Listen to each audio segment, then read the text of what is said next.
gets personality from Earth.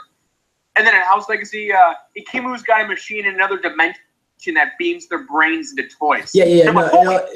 There's also the 6 planets are in Generation 2 with the 6 elements. The Toa also have that on their planets also where they came from. So they're able to what's the word? So they're able to come to Earth also. There's like a machine that's actually frequently used, but Ikimu was able to make it so he can travel in another dimension. Well, yeah, on a Kodo pretty much. Okay, so we're figuring this out too early, but you're just explaining stuff, so it's not like we're developing anything. But we'll have to explain this to Rangus. But like so Okoto is a version of the infinite Okotos in the multiverse. Yes. A version. Ikimu's there, and he takes a machine from that dimension, and he beams it into the Rama dimension, and he beams their brains into that place from a different dimension. It's not like from a different planet; it's from a different dimension entirely. Yes. Is that correct? Yes. Yep. Oh, okay, because I was under the assumption that they were from a different planet or something. That was Okoto's original idea, and I kind of made him switch to this. Way more fun. Yeah, it does make more sense, but it's still kind of weird. Okay. All right. Hey, Renzo. Hey. So I'm gonna just go over what I was just told. Okay. So Kasai's like, all right. So all of the characters from Biorama, Tales of Home, and Fatum, all of them are just set. They get their personalities from Earth. Yep. They were just alive on Earth. And then he goes, and then for House Legacy, Ikimu's got a device in another dimension and beams their brains into the toys. And I was like, holy frick, that's crazy. Yep. Like, I went from 0 to 100 really quick. Guys, also the Uniters and also the Generation 1 sets when I introduced them, they're from Earth. They're not from another world or anything like that. Also, Nigel's from Earth. He's not from another world or anything like that. So just want to clarify that. That would make any sense if they weren't. This was the thing that made the most sense last night. So because I was worried. Wait, did you say that makes the most sense? Oh God. Out of everything else, yep. Oh my God. So I'm happy you didn't go the Uniters or like. No. I don't have any plans for Uniters. Another Ikimu. Oh no, God no. Okay, well this is a lot simpler. Well, I'm happy that Okoto doesn't exist in another planet in the Milky Way or whatever. Yeah. Okay, so then next we went to Kierman. And so... Should we wait? We should wait for Rangus to get in. He's going to be in soon. Well, this start has to do with the House universe, which Rangus is a part of, so... Okay. All right. So then what do you want, Kierman? Yeah, we discussed with Kierman.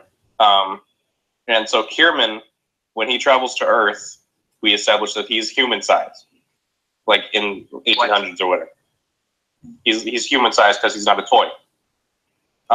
When he travels to the future, he possesses, like the Ikimu and everyone when they go to the House universe, he possesses the Mach that Renzo built up Kierman that was in Biorama Season 2, the anger management class. So that's why... So wait. So is it just a coincidence that Brayden made a Mach that looks exactly like him? Yes, yeah. Coincidence that he built that Mach, and it's a coincidence that the friggin' Toa are toys on this planet. Yes, it's a big coincidence. It's pretty much it's their way of disguised on Earth, pretty much. But yeah, so because like there's the Great War, and it wouldn't make any sense. First off, if Kierman goes to Earth in the 1800s and possesses a Bionicle, because it didn't exist back then. Yeah. Second, the Great War was fought by a bunch of Bionicles in a field. That would be very pathetic. Frick you.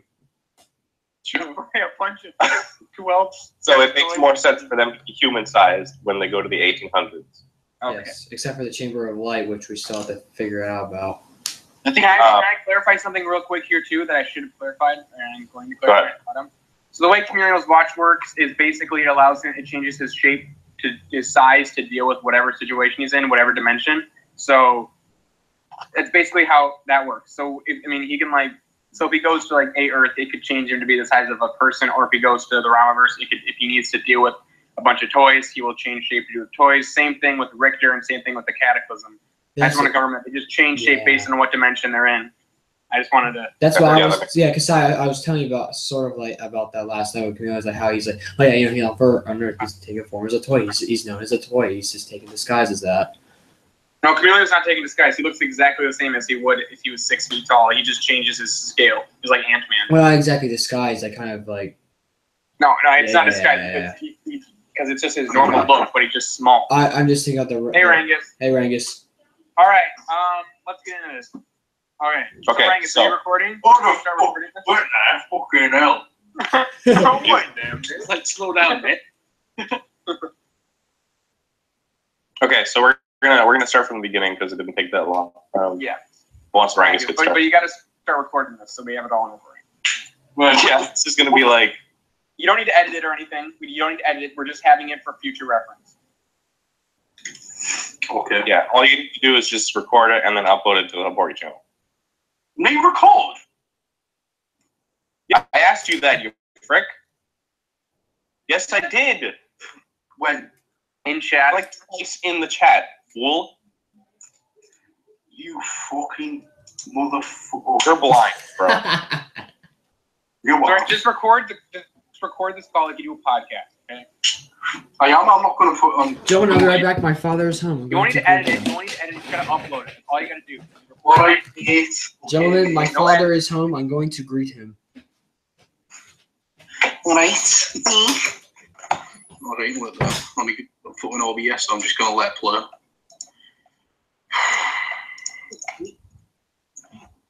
It's going to be a Let us fucking. know when you're recording. Hold on. Why the fuck is Roblox on that fucking thing? I don't know. I'll let you that. Rangus, you got Roblox. We gotta figure No, this. I'm fucking going on it. No. Was playing with Choco not fun? Toko to show me that fucking game that you and played. It was fucking shit. Frig off. Frig off. Hey, I can fucking swear in this one, can't I? Oh, yeah. It's not a podcast. Yeah, you can swear, Oh, thank fuck for that. but we're not making it public. Fetch. I'm sure in... Go on. Yeah, so last night when I was bored, I put a wire in Phasma's cape. Yeah. And so it can be like poses and stuff now. I saw that. Cool beans. Opposable capes. It's a new generation. Mint. All right. Yeah, decided. I don't know if you've seen the image of the Kylo Ren hood that I put in chat ages ago, well, a few days ago, mate. What the? I need to see if this thing's recording our voices. Hello. Hello. Toko, are you back yet? Wait, he's not. Oh yeah, he's still in the call. Maybe he's just. Fucking alright then, you wee fucking bastard. All right then. Are you recording or what? Not fucking yet. Gee, I need something on my screen so I know it's doing it. We need something Pick a sexy image. That's beautiful. Man. Love that. Who's saying cheeky? Huh? You're not fucking cheeky. Side. There we go. Right. Can I at least play my fucking games whilst we're recording this? Yeah, but just pay attention. Do I ever? It's just going to be a call that we record. Right, okay. Right, I'm recording now. There you go. Hey, future. Bitsy, Time, Renzo, Toko, whoever's watching this. Hey, you stupidly complex fricks. Fuck off. Really overly complex. We're taking House Legacy. We're trying to friggin' shove it and make sense in the Hapori verse, and probably really convoluted. There's already like 8 different coincidences. But hey, Hold wait on. for Toko to get back. I'm just saying this now. In fact, you know when you were listening to episode 10, did you notice I almost swore like twice? You did? I almost did. Are you back? Are you back, Ricardo, my boy? Yes, I am. My boy! Back. We're recording now. We are recording the call. Okay. Look back at it. Nothing to worry about. Holy frick, man. Oh god. All right. Oh, Okay. Sweet Christmas. All right. So just start from the beginning. Decide. Probably leave there. All right, I'm gonna take notes anyway. So. Yeah, I don't know what the fuck's happening. Okay. We're talking about the lore. All right. Okay, hold on. Let's just introduce what we're doing here.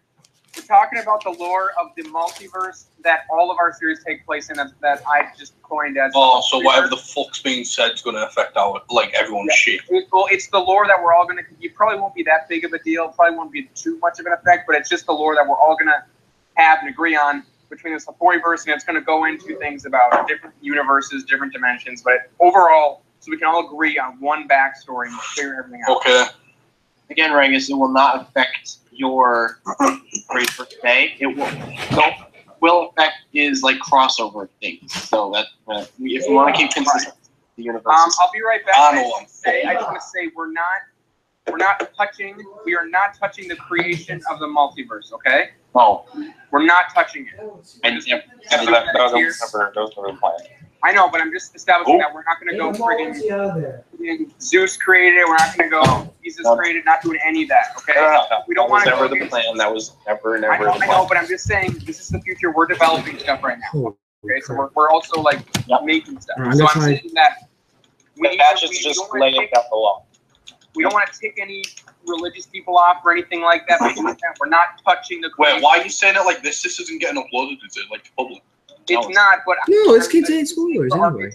We're going to be developing it later. I'll be right back. My sister's calling me. Hold on.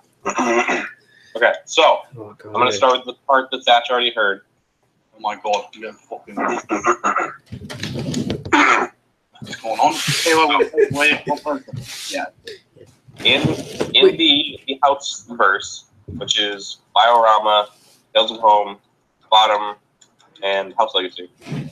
Hold on, you're missing one there, mate, aren't you? No. You mean you fucking not? Because you don't have anything part of the house verse. Oh, that's true, yeah. Carry on. Wait, no.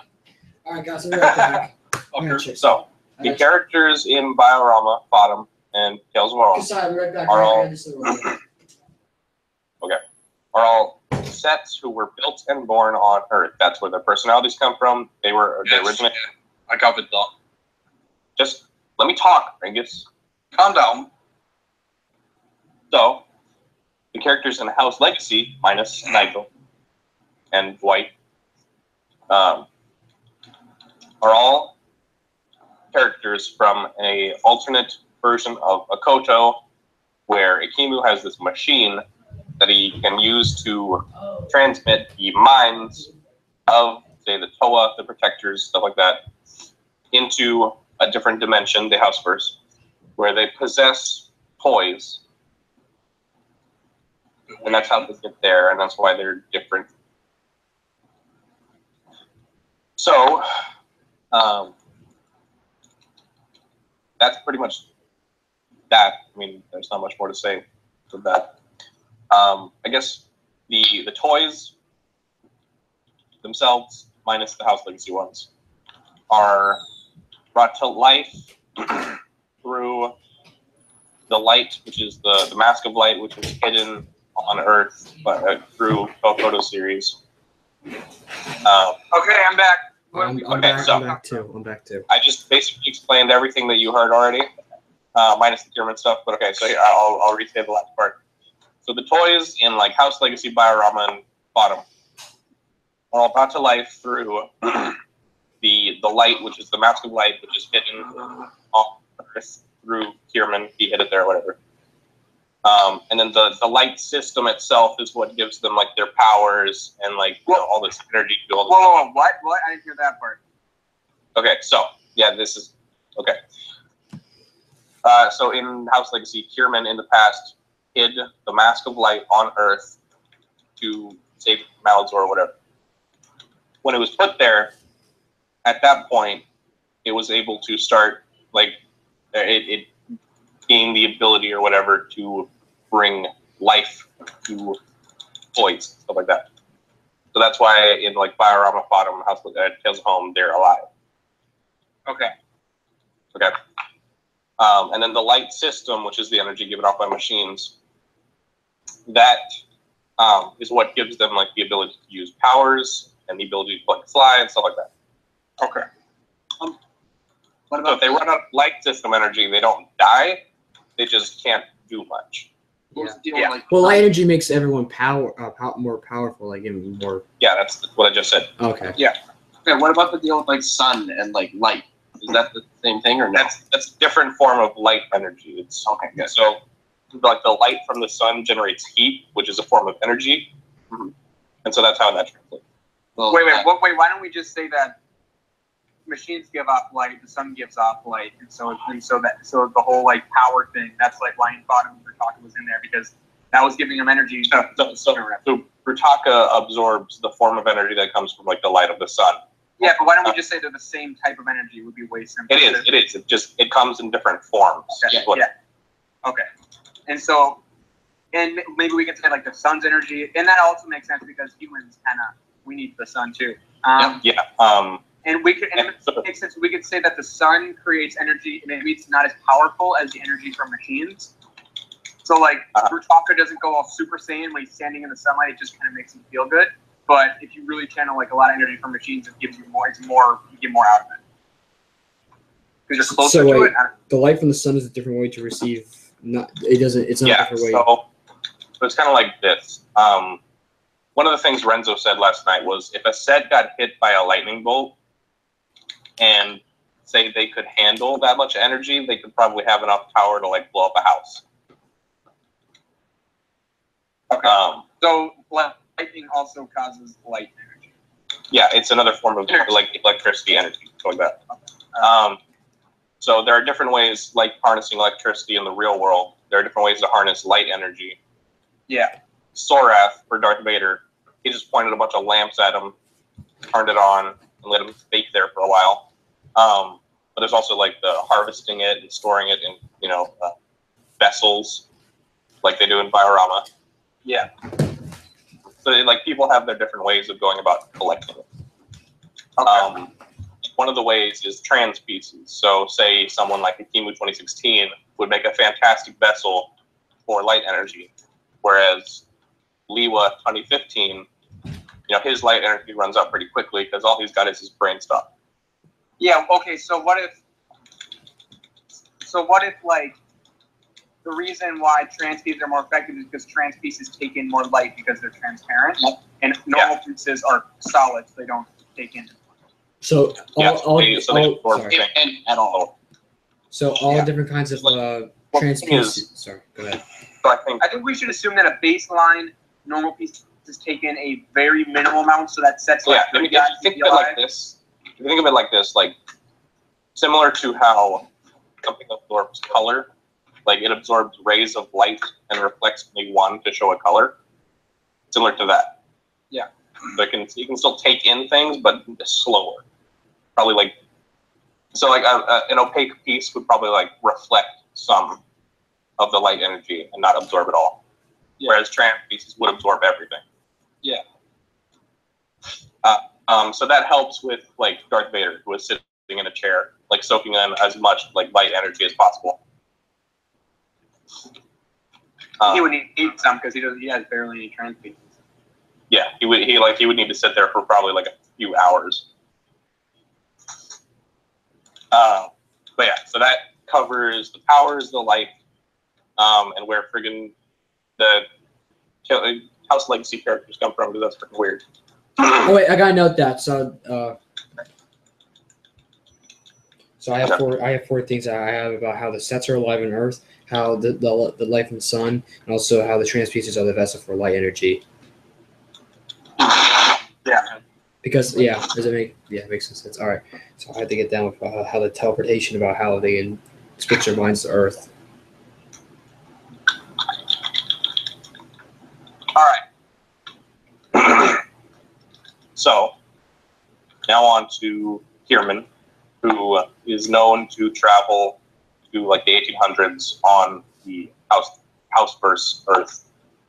So whenever they travel, because they're from the distant past on Akoto, they come as like more human-sized characters because there aren't any friggin' like bionicles for them to possess at that time. Like they're just whole body comes, so like they're actually transporting. So they take over humans? No, they don't. They just go there. Yeah. Okay. When Kierman travels to the future in Biorama and meets Umarak, he possesses the mock that Renzo had made of Kierman, that was in Biorama Season 2 in the anger management class. So like that character, that mock, was just like wandering, doing his own thing. We haven't seen him since Season 2. So he gets possessed by Kierman, and then Kierman meets Boomerang. It's a really big coincidence, but it's what we're going to have to accept. Mm-hmm. So then when the Great War happens, it's not a bunch of toys fighting in a field. Yeah. Because it's a Great War, yeah. Okay. So I'm gonna have a lot. We're gonna have a lot of spaceships then. Yeah. So when Kierman hides the Mask of Light on Earth, it's in like a human-sized cavern. But over time, thousands of years, whatever, it starts compressing, shrinking down, and that's why it's toy-sized when they visit in House Legacy. Besides that, the Mask of Time from Rokoto's universe is in a temple or so on Earth. And that's how Kierman travels to Earth and then travels to the future. So I think that covers pretty much everything with House Legacy. Well, Malzor. We'll get to Malazor. Okay. I do wanna say what I figured out with the Kasai thing. Okay. And this is something I need your input on, Thatch. But you remember how we had the idea of Kasai visiting the Tales of Home universe in the crossover? Yeah. So my idea was that did happen, but it was just not shown. And when Kasai did that, he, like, similar to how they do it in House Legacy, he possessed Tales of Home Kasai. But since Tales of Home Kasai already had like an established personality, and already had like life, there was like two minds in one body, so that's what linked them. Yeah. So after he left, Tales of Home Kasai's mind was permanently linked to Cod Kasai. And so when he goes to a certain distance from the origin of his personality, his creator, his mind reverts back to Cod Kasai. So how did Kasai from Chronicles of Darkness beam his mind into Tales of Home Kasai? What'd you say? How did Kasai from Chronicles of Darkness beam his mind into Tales of Home Kasai? It was part of like with the watch. It was more accidental, but I imagine, say you had Chameleon, and there was a toy of Chameleon, and Chameleon went to that universe. It would probably mess a few things up if toy Chameleon met Chameleon, right? Yeah. So say, same thing with Kasai. So Kasai, instead of like ruining things and meeting toy Kasai, possesses toy Kasai. Yeah, but how did he do that?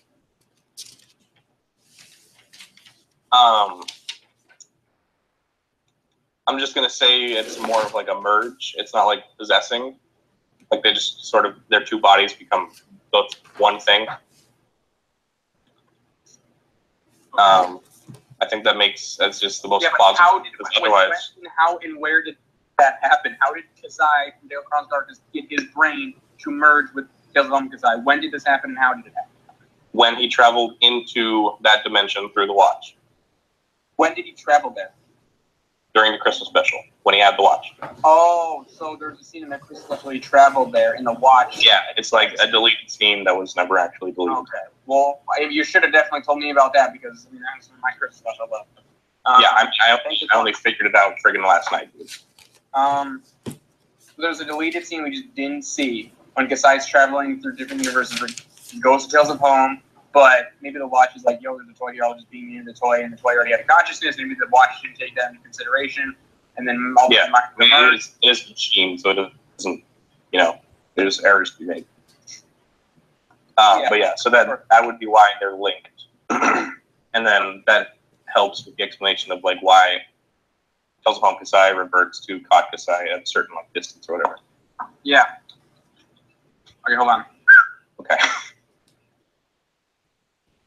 Not as confusing as it was last night, but it's still... It's still complex.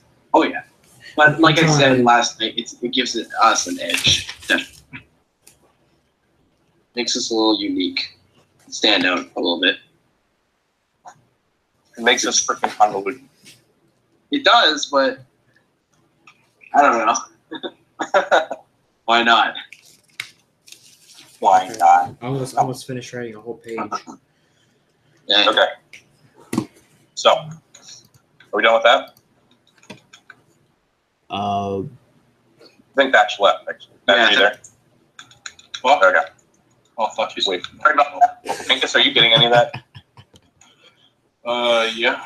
Regus, you played a game? I am. I heard you playing the controllers. Yeah, Rangus is affected. Noise. Okay, so what else is going on here?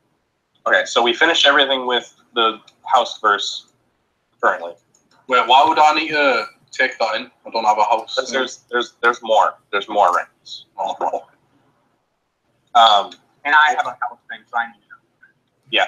So Renzo has the pig keeper, who is this like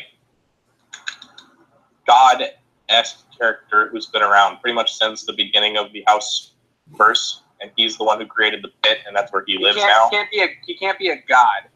He's not a god. Created. God-esque. Oh. He's less a god. He's more a force of nature because he's just always kind of been there. Or a great being. Right, we'll just say he's a really powerful being who his origin is unknown. He can't die. I mean, I'm not sorry. He can die. Unlike the Wanderer, he can't die. To be killed if you want to fight him for like 1,000 years. Go ahead. Okay. Again, we'll just say that he has a mysterious origin nobody knows about, and he's been around for like almost forever. Exactly. Okay. So that transitions into Malazor and Kieran's father, Hold on. Sorry. are similar beings, or that's the idea we had. And they were on a... No, don't interrupt me, Thatch. Wait, hold on. Go back. I missed that. I'm sorry. Okay, so we're transitioning into Malazor and Kieran's father. Okay. From Izokoto, who are similar beings to the Pit Keeper, where they've been around for a long time. Yeah. So don't interrupt me.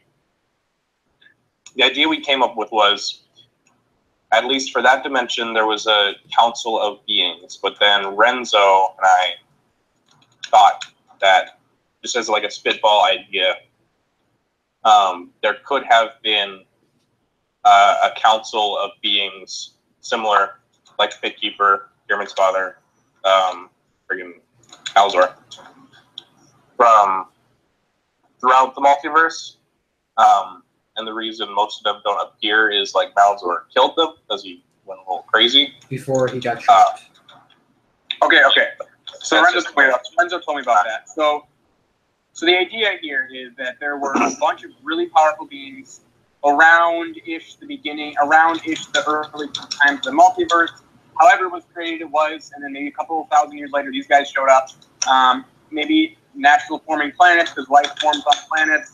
All across the multiverse, all across different dimensions, there's these beings. They're not necessarily all the same species. They're just really old, powerful guys. And somehow they gained multiversal travel. They formed a council across the multiverse of all these really powerful creatures and beings or whatever. And Malazor was one of those. He was really evil and he killed everybody. Kieran's father was one of those.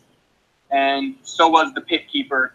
And so the Pit Keeper went to the Ramaverse, and he created the Ramaverse was Pit Keeper's place of origin, and that's where he came it. So he came from there. So the pit existed during this time of this council. Yeah. Okay. All right. So the idea is that so a council of really powerful aliens from across the multiverse. All right. Yeah. So the idea is like Malazor kind of like descended at some point and killed Kieran. And that spiraled, Kieran's father, that spiraled into just killing all the council members until it's like a few left or like just 2 left. Yeah. Okay, so I think I'm going to modify because I don't think that's a bad idea, but I think I have some ideas. What if this council was like thousands of people from across the multiverse? It wasn't just like, it was like 1,000, or a ton of different people, all sorts of different weird personalities, all ancient creatures of the multiverse.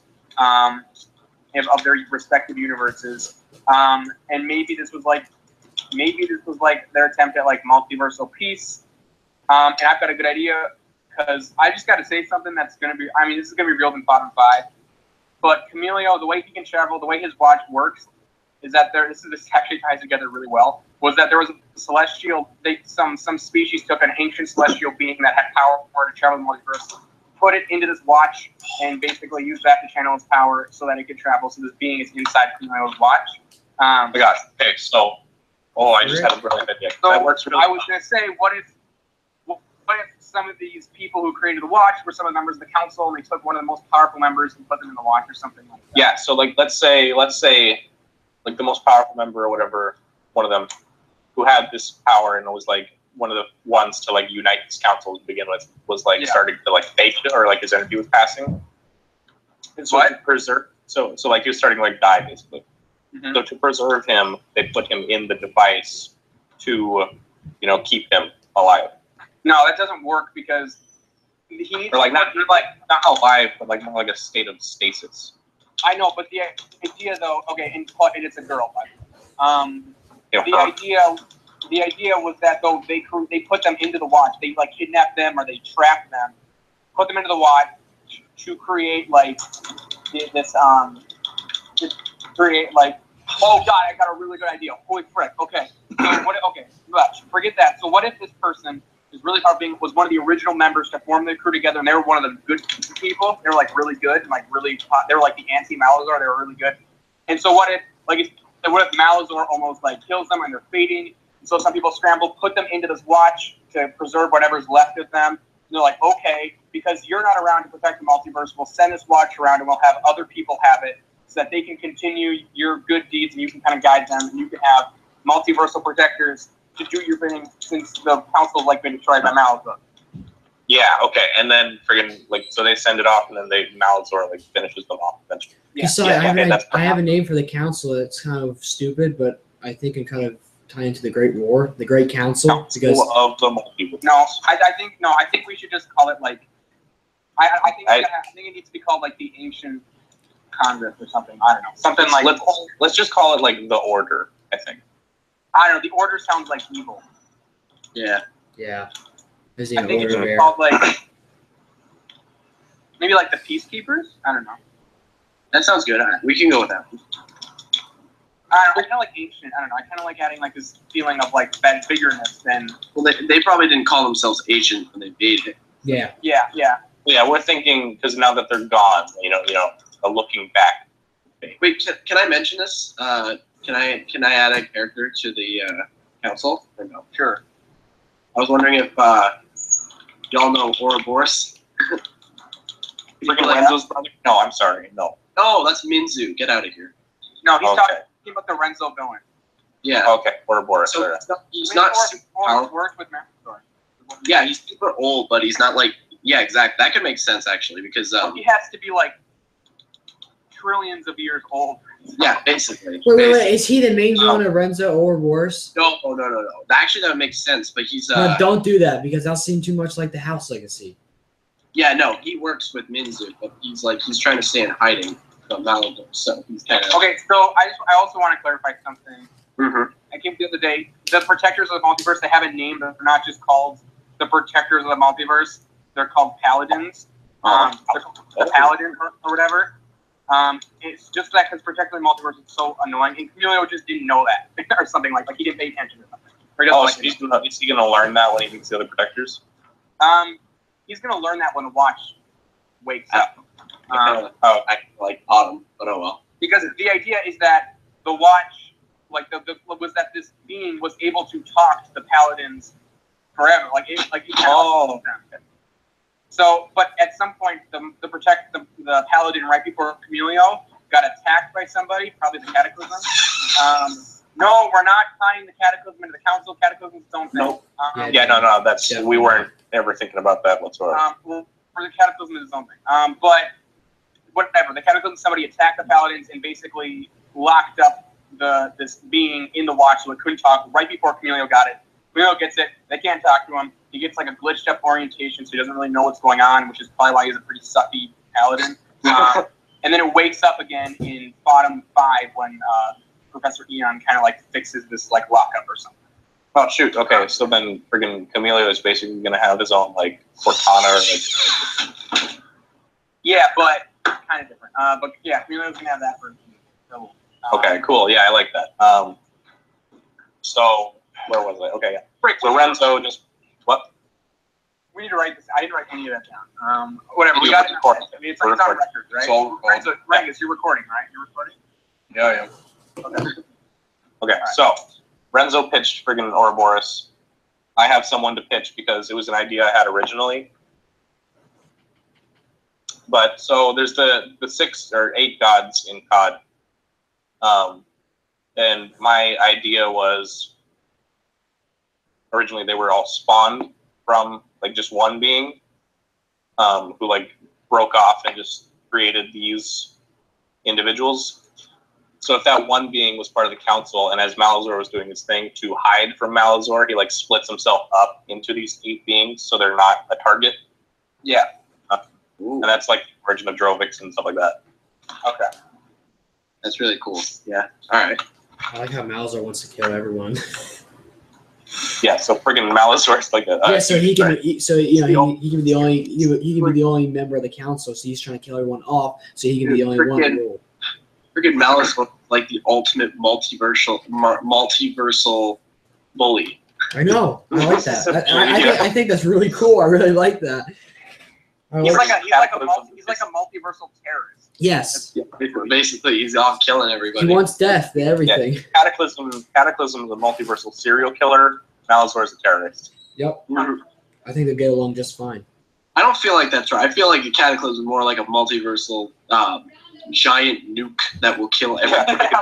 It kind of is. It's more of a nuke than a terrorist. It's basically, yeah, it's like a nuke or whatever. It has nothing to do with this council. The Cataclysm is its own thing. I don't even think. I'm still figuring out the backstory. Which is still, so like we were like ranking villains last night, and no matter what, Cataclysm was always number 1. Oh yeah. Top, Yeah. like worst. Yeah. Freaking Malazor punches the Cataclysm. Malazor punched the Cataclysm. Malazor's hand would like I go know. upside out. No, not even his hand. His entire body would like explode. He like No, he's like Well, actually, we have a good idea of what happened. He would start flipping out if he touched it, because we saw that in the cruise. He'd start flipping out and saying a bunch of random stuff, and then he'd explode or something. We'll be all basically. That's cool though. I like that. okay, so we got that figured out. That's like the council, it's House Legacy, Kierman, all that. And What's left? God, and I'm wait. gonna have to be the one that explains this because I'm the only one who feasibly can. So Wait. So I want to clear this. Get over Malazor. So Malazor, he disobeys the council, so he's out to kill everyone because he goes kind of insane. So he kills Kieran's father first and such, and that's why Kieran Kodo is actually on. He's going in a rage pack. Actually, you don't have to be the only one to explain it because no, I mean I'm the only one that can show it.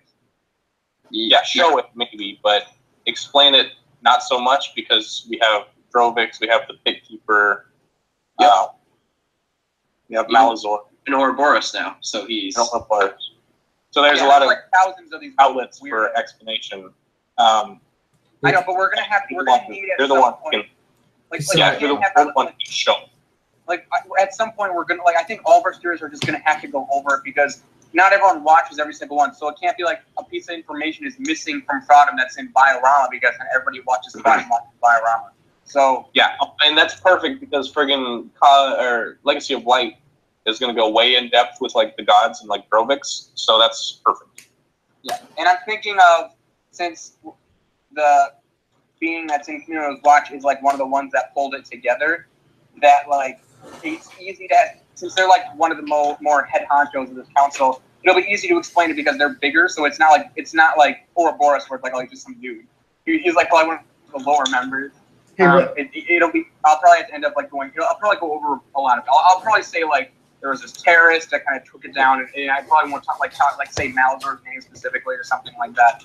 I don't know. Yeah, his other name's a Dark Lord. So, real quick question: how many members are in the council? Like 1,000. Oh, so Malazor's killing thousands of people before. So what happens to him is obviously you guys. So he's not in the world now. He's not killing off other council members, not trying to take over other planets and stuff. Because Kierman, he got in the Great War with Malazor, because Malazor wants to find the light so he can destroy all life and such, or like a whole bunch of things. So Kierman sacrifices himself, and he uses his light power to make the Nightmare Realm and trap Malazor and his forces into that realm, so he can't be freed until there's a spell and such. And I just got a brilliant idea, and this is something that we talked about last night, sort of. So we talked about Kierman's father having the Mask on Shapeways, which is like the merge of the Mask of Create, the Mask of Life, and the Mask of Death. Yeah. And so that would be his mask, and when he dies, when Malazar kills him, his mask like breaks into 3 pieces, and Kierman goes and forges those into individual masks. So he makes the Mask of Creation, he gives that to his son, and that could like echo throughout the multiverse, and that's why Ikimu has the Mask of Creation in like every dimension. Yeah. I don't know. That's kind of convoluted. Well, I think it's easier to just say, it makes more sense than just having one Ikimu who has a special Mask of Creation. Oh yeah, because he created. Okay. Yeah. So if, Yeah, well, but then again, these are just dudes from the multiverse. So, like, Yeah. think about the multiverse. Literally anything that you could possibly imagine has happened in a universe. So, like, that just seems like, I don't know. you know, how many friggin' Ikimus there've got to be in